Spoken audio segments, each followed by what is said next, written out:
tonight. He's being held without bail in the county jail in Durham.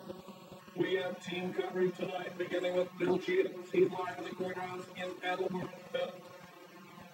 Jack, this is really amazing. What's really startling about this whole case, according to prosecutors, this murder happened simply because Hernandez got angry with Alden Lloyd over someone he was talking to 2 nights before the murder. Just because he got angry, Alden Lloyd was executed. After an 8-day investigation, police went to the home of Aaron Hernandez this morning and placed a football star under arrest. At his arena, investigators laid out the evidence. 3:23. 4 minutes later, 3:27, the car is visible again. During the interim between 3:23 and 3:27, people who were working the overnight shift here heard gunshots. That Friday night before the murder, Aaron Hernandez was with Alden Lloyd at a Boston club. Lloyd was talking with someone and it angered Hernandez for some reason. Then Sunday night, along with 2 friends, Hernandez drove Alden Lloyd to an industrial park near his North Attleboro home and shot him. The prosecutor called it an execution. He then moved the victim to the remote spot, and then he orchestrated his execution. That's what it was. Mr. Lloyd was shot 3 times, which caused him to fall to the ground. First shot was a defensive direct injury, putting his arm up. That bullet went right through his arm and into his right flank. As he tried to turn, he shot him back. As he fell on the ground, the defendant was confederate stood over him and delivered the 2 fatal shots. Hernandez's defense attorney argued that he was not going to run out. You see that it was circumstantial, not strong. This defense is being put forward from any record whatsoever. And keep in mind, despite the video timeline and despite the cell phone pings where they can place Aaron Hernandez, no murder weapon has been found. Also, WBZ has learned that out Bristol, Connecticut. There were 2 other guys that night.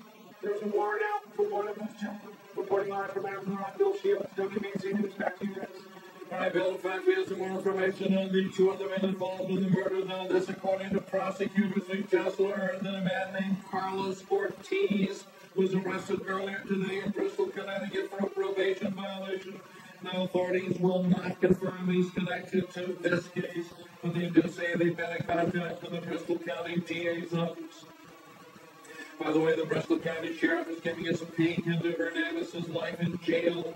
Hernandez will spend the first 48 hours in the medical unit, where doctors will check out his health and state of mind. He'll also be interviewed to see if he has any gang affiliations that will determine where he'll be placed in the jail. If he's in the general population, he'll share a 10 by 7 foot cell with a roommate. Prosecutors and police say they have been able to reconstruct nearly minute for minute what happened the night Alden Lloyd was murdered. Prosecutors say at 1:12 a.m. Monday, June 17th, Hernandez left his home with 2 people. They arrived at Lloyd's house at 2:32. At 3:07, Lloyd texts his mother asking, "Did you see who I'm with?" 15 minutes later, he texts his sister, "NFL, just so you know." A minute later, the car he's in travels down the gravel road near the spot where his body would be found. People working an overnight shift in the area say they heard gunshots. The car left the industrial park at 3:27 a.m. and arrived at Aaron Hernandez's home 2 minutes later. It has been more than a week of waiting for Alden Lloyd's family. They want answers, but what they heard today in court was painful. They say Lloyd was a friend to Hernandez and was not involved in any trouble. It's been distressing for his neighbors as well. Just a short time ago, outside the Lloyd family home, people staged a peace protesting rally. More Man Showcase live in Attleboro tonight with this part of our story. One. Police at Alden Lloyd's family left court without saying a word. But as you heard afterwards, prosecutors are still asking for the public's help in this case. They want people to call them with any information that will help them piece together all the information possible in this murder investigation. Now, after court, you're going to see this video here of Alden Lloyd's family leaving. They were guarded by police. They did not comment on the graphic details that they heard inside. Some people leaving the courthouse, including family members, were in tears after listening to prosecutors lay out the case. They had the argument in court that they thought the case was flimsy, but afterward, they wouldn't say that. Both attorneys in this case are under a gag order not to speak to the media about the court proceedings. I'm sorry, but you just heard we had a discussion in court about restricting comment on the case. And out of respect to that process, the defense team cannot comment today on this case. We're going to be pursuing it in court. We look forward to what our day goes there and do it. The reality is that this case is still an ongoing investigation.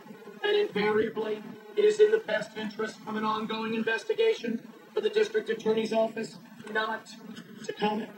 But I would like to ask in closing that anyone who is watching these telecasts or radio broadcasts or reading about this and has information about this case, please call the North Attleboro Police Department.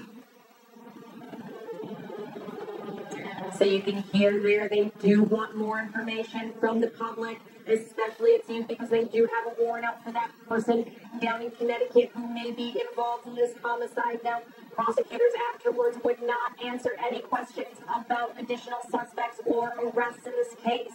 Another note here, we did see Hernandez's girlfriend leave court today. She was with an attorney and she was crying. Reporting live in Attleboro tonight, I'm Lauren Lemech at WBZ News. Jack and Lisa, back to you. Thank you, Lauren. The New England Patriots never waste any time. They move quickly and very decisively. Just hours after Hernandez was arrested, the Patriots cutting from the team. Steve Burton joins us now with some late details on the city. Jack, thank you very much. Aaron Hernandez was approved and one of Tom Brady's favorite targets, which is why the Patriots signed him to a 7-year, $41 million deal before last season today. But today he's no longer a Patriot. The Patriots were planning on Hernandez to having another big-time season last season. He was slowed down by injuries, but still finished with 51 catches for 483 yards and 5 scores. Hernandez also had 15 more catches in the playoffs, and now he'll possibly never catch a pass in the NFL again. The Patriots put out this statement after cutting ties with their tight end. Quote, a young man was murdered last week, and we extend our sympathies to the family and friends who mourn his loss. Words cannot express the disappointment we feel knowing that one of our players was arrested as a result of this investigation. We realize that law enforcement investigations into this matter are ongoing. We support their efforts and respect the process at this time. We believe this transaction is simply the right thing to do. Hernandez finally is the 28th NFL player to be arrested since the Super Bowl. That's according to a database out of San Diego. Yes. Well, this was a real shock today, Steve. Thank you. Hernandez, of course, had been a real fan favorite for his play. But New England fans seem to agree that if he's involved in this crime, there is no room for him in Foxborough. Michelle Roberts is live at Gillette Stadium tonight. She's been talking with fans all day. Michelle. Usually, Lisa, when you talk about heartbroken Patriots fans, you're talking about a lost game, but this week was so much bigger than now. People, of course, didn't want to believe that Hernandez could be involved in this, and now they're being forced to ask themselves the question, is their beloved Hernandez capable of murder? Hernandez gear is nowhere to be found in the Foxborough Pro Shop. The Patriots superstar is behind bars and off the roster, which means Frank Cochran has to figure out how to tell his 9-year-old son one of his heroes is in handcuffs. I look up to these guys like they're gods, and to see a guy commit a genocide like that. In a statement, the team calls it disappointing. Fans agree the arrest of Hernandez is tough to swallow. Almost like a little bit betrayed, we put our trust in these guys, and I know they're only human, but still, it's upsetting. Beth Fernstemacher is a big fan. She's disturbed by the murder charges, but it won't shake her allegiance to the team. I definitely think they'll move past it. I just think it's, just kind of an ugly smear on the Patriots right now. The Pats have cut ties with Hernandez, and many fans are thankful for the swift move. I don't like the Pats are having you guys root. And it's because this is so out of line in their character for their team. And, his name may tarnish the Patriots for this season, but it'll go away. The investigation may be a long process here in Foxborough. People are looking forward to a winning season. Patriots fans are very loyal, and, the team will still stick together and work hard and have a great season hopefully this year. If anything, today shows that Patriots fans are loyal in the actions if one player does not represent the entire team. Reporting live in Foxborough, Michelle Roberts, WBZ News. Lisa, back to you. All right, Michelle, thank you. Stay with WBZ and CBSBoston.com for continuing coverage of the Hernandez case.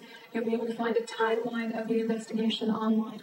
Coming up next on WBZ News, a historic day in the fight for same-sex marriage.